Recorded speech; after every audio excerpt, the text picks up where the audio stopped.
नमस्कार दोस्तों। आज हम बात करेंगे करंट अफेयर्स के कुछ टॉपिक्स के बारे में। तो पहला टॉपिक है विश्व श्रवण दिवस के बारे में। तो श्रवण दिवस माने सुनने वाला दिवस। तो 3 मार्च को विश्व भर में बहरेपन और श्रवण क्षति को रोकने के साथ ही कान की आप देखभाल करें और श्रवण क्षमता में वृद्धि के संदर्भ में जागरूकता करें। इसकी थीम विश्व स्वास्थ्य संगठन देता है। अब की थीम है सभी के कान की देखभाल और श्रवण क्षमता में वृद्धि।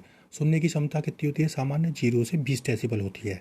तो बहरापन क्या होता है कि उसमें 20 डेसिबल वाला दोनों कानों से नहीं सुन पाता सही तरह से। हियरिंग ऑफ हियरिंग क्या होता है? उन लोगों को संदर्भित करता है जिनमें बहरापन के हल्के से लेकर गंभीर लक्षण देखे जाते हैं। बधिर लोग सामान्यतः सुन नहीं सकते हैं। तो क्वाड की अभी बैठक हुई थी नई दिल्ली में। तो इसमें विदेश मंत्री थे। उन्होंने यूक्रेन में जो लड़ाई चल रही थी उसको रोकने का आह्वान किया। फिर उन्होंने ये देखा कि चीन का भी आक्रामक व्यवहार है हिंद प्रशांत क्षेत्र में, और संयुक्त राष्ट्र में वो आतंकवादियों को नामित किए जाने से भी रोक रहा है।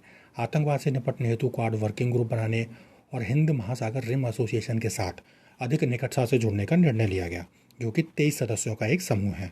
क्वाड क्या है कि 4 लोकतांत्रिक देशों का एक समूह है जिसमें भारत, ऑस्ट्रेलिया, संयुक्त राज्य अमेरिका और जापान है। फिर ये क्या चाहते हैं?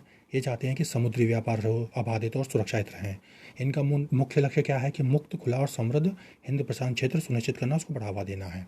इसकी पहली बार कब रखी गई थी, मतलब सोच किसने रखी थी? शिंजो आबे ने पहली बार 2007 में। बना कब था? 2017 में। अगले जो है लीडर्स की मेज़बानी ऑस्ट्रेलिया में की जाएगी। तो क्वाड का ये है अगला पिक्चर, यहाँ पे यूएसए, ऑस्ट्रेलिया, भारत और जापान है।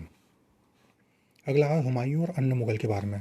तो बाबर का बेटा और मुगल बादशाह हुमायूं को जाना जाता है हुमायूं के मकबरे के लिए, जो कि दिल्ली में है। 1530 से 40 तक ये राजा रहा और 1555 से 56 तक 66 तक 66 नहीं, ये 56 है, गलत हो गया इसमें।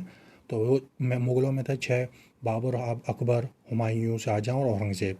हुमायूं को सैन्य विफलता के लिए जाना जाता है क्योंकि ये शेरशाह से हार गए और फिर इन्हें ईरान में शरण लेनी पड़ी, फिर अफगानिस्तान से युद्ध लड़ना पड़ा। बाबर ने राजवंश की स्थापना की, अकबर ने समावेशी किया, जहांगीर ने भी इसे आगे बढ़ाया, शाहजहाँ था निर्माणकर्ता जिसने ताजमहल का निर्माण किया, और औरंगज़ेब के अधीन दूर दूर तक सीमाएं विस्तृत हुई। धारा पहल किसकी है? संस्कृति मंत्रालय की। कब शुरू करी गई? आज़ादी के अमृत महोत्सव में। तो धारा क्या है? भारतीय ज्ञान प्रणाली का स्रोत को फरवरी 2023 में।